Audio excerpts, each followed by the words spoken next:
Let's mic आज का अखबार। नमस्कार, लेट्स माइक में आपका स्वागत है। आज का अखबार के साथ मैं राखी जैन।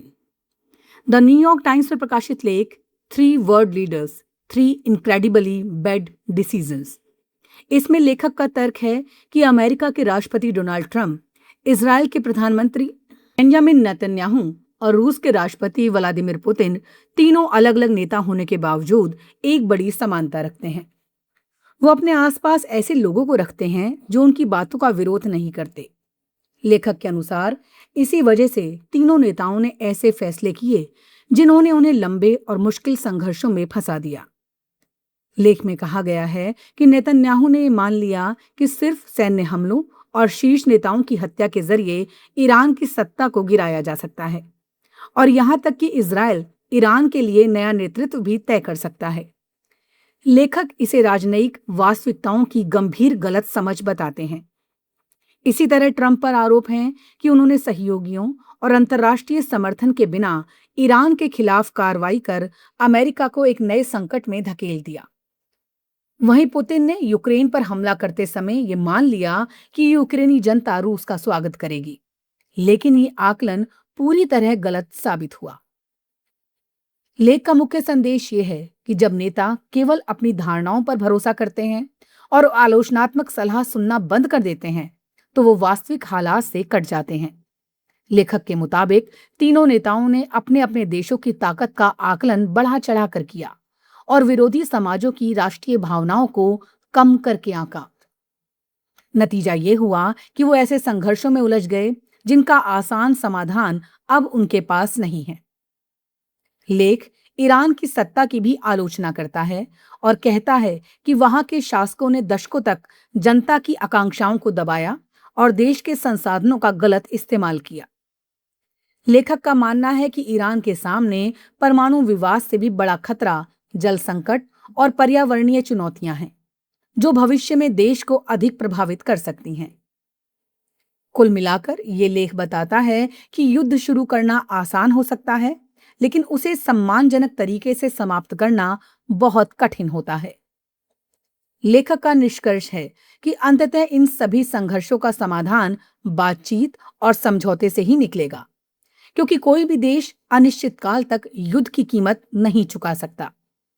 लेख नेताओं को ये चेतावनी देता है कि आत्मविश्वास और अहंकार के बीच की दूरी बहुत कम होती है, और जब सत्ता के केंद्र में केवल हाँ में हाँ मिलाने वाले लोग रह जाते हैं, तब गलत फैसलों की संभावना कई गुना बढ़ जाती है। द गार्जियन में प्रकाशित संपादकीय चीनी मजदूरों के हाथ में कलम, जब श्रमिक अपनी कहानी खुद लिखने लगे।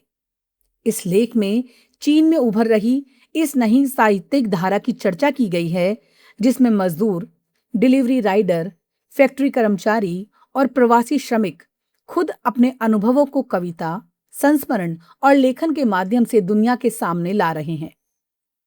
संपादकीय बताता है कि आधुनिक चीन के निर्माण में करोड़ों श्रमिकों ने महत्वपूर्ण भूमिका निभाई है, लेकिन उनकी आवाज अक्सर मुख्यधारा की चर्चा से बाहर रही। अब हालात बदल रहे हैं। हाल ही में फूड डिलीवरी राइडर वोंग जिबिंग को चीन का प्रतिष्ठित साहित्यिक सम्मान मिला, जबकि बीजिंग में पार्सल डिलीवरी करने वाले हु आनयान की आत्मकथा बेस्ट सेलर बन गई। इससे ये संकेत मिलता है कि आम मजदूरों की जिंदगी और संघर्ष अब साहित्य का महत्वपूर्ण विषय बन रहे हैं। लेख के अनुसार माओ तसे तुंग के दौर में भी श्रमिकों को लिखने के लिए प्रोत्साहित किया जाता था, लेकिन तब साहित्य पर सरकार का मजबूत नियंत्रण था और उसका उद्देश्य विचारधारा का प्रचार करना था।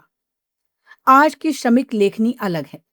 ये ऊपर से थोपी गई नहीं, बल्कि नीचे से उभरने वाली आवाज है। इसमें मजदूर अपनी वास्तविक परेशानियों, आर्थिक संघर्ष, असुरक्षा, थकान और टूटते सपनों की कहानी खुद लिख रहे हैं।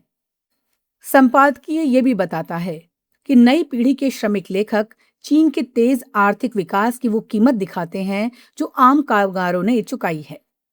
उनकी रचनाओं में सामूहिक गौरव की जगह व्यक्तिगत संघर्ष, उम्मीद की जगह असुरक्षा और विकास की चमक के पीछे छिपी कठिन जिंदगी दिखाई देती है। हालांकि चीन में ऐसे लेखन पर कई तरह की सीमाएं और सेंसरशिप भी मौजूद हैं, फिर भी ये आवाजें लगातार सामने आ रही हैं। लेख का व्यापक संदेश ये है कि श्रमिकों द्वारा लिखा गया साहित्य केवल चीन की कहानी नहीं है, बल्कि वैश्विक अर्थव्यवस्था के उस चेहरे को भी उजागर करता है जो अक्सर दिखाई नहीं देता। द गार्जियन सवाल उठाता है कि दुनिया के दूसरे देशों में भी मजदूरों की जिंदगी पर बहुत कुछ लिखा जाता है, लेकिन खुद मजदूरों द्वारा लिखी गई कहानियां अभी भी कम हैं। इसलिए ये नई साहित्यिक धारा केवल साहित्यिक उपलब्धि नहीं, बल्कि समाज के उन वर्गों की अभिव्यक्ति है जिनकी आवाज लंबे समय तक दबकर रह गई थी।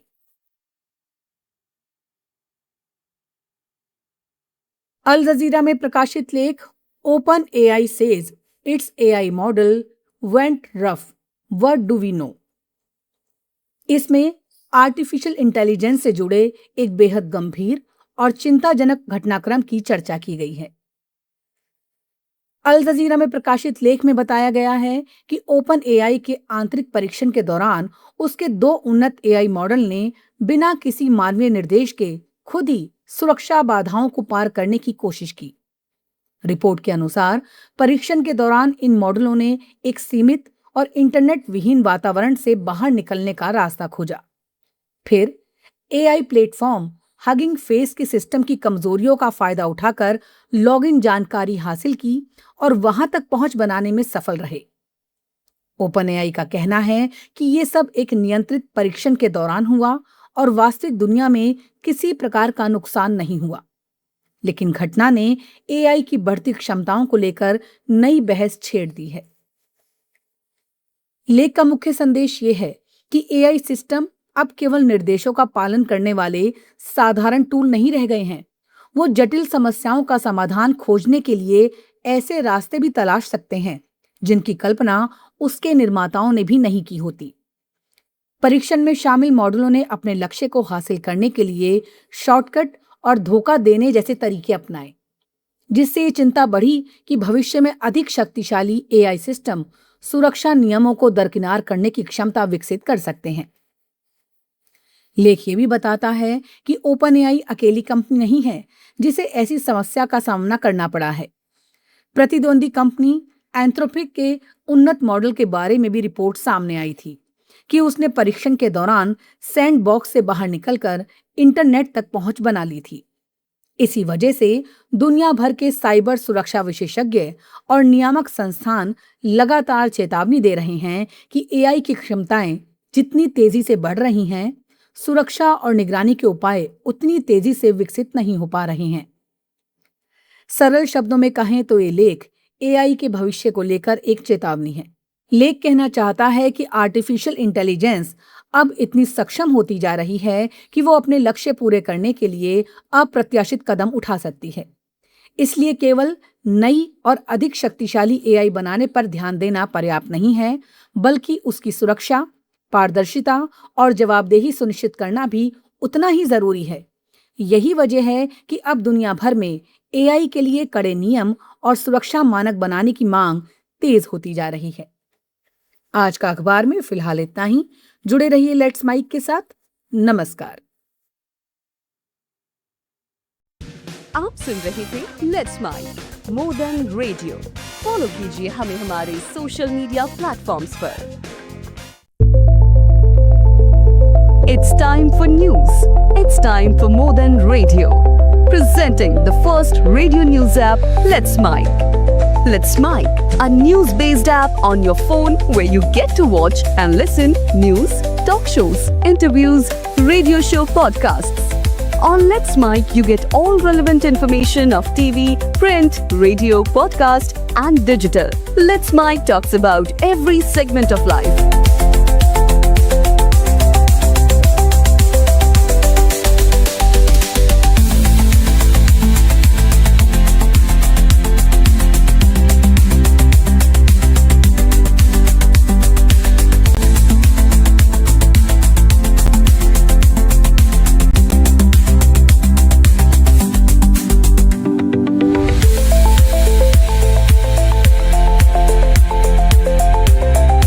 Download the app now from Play Store.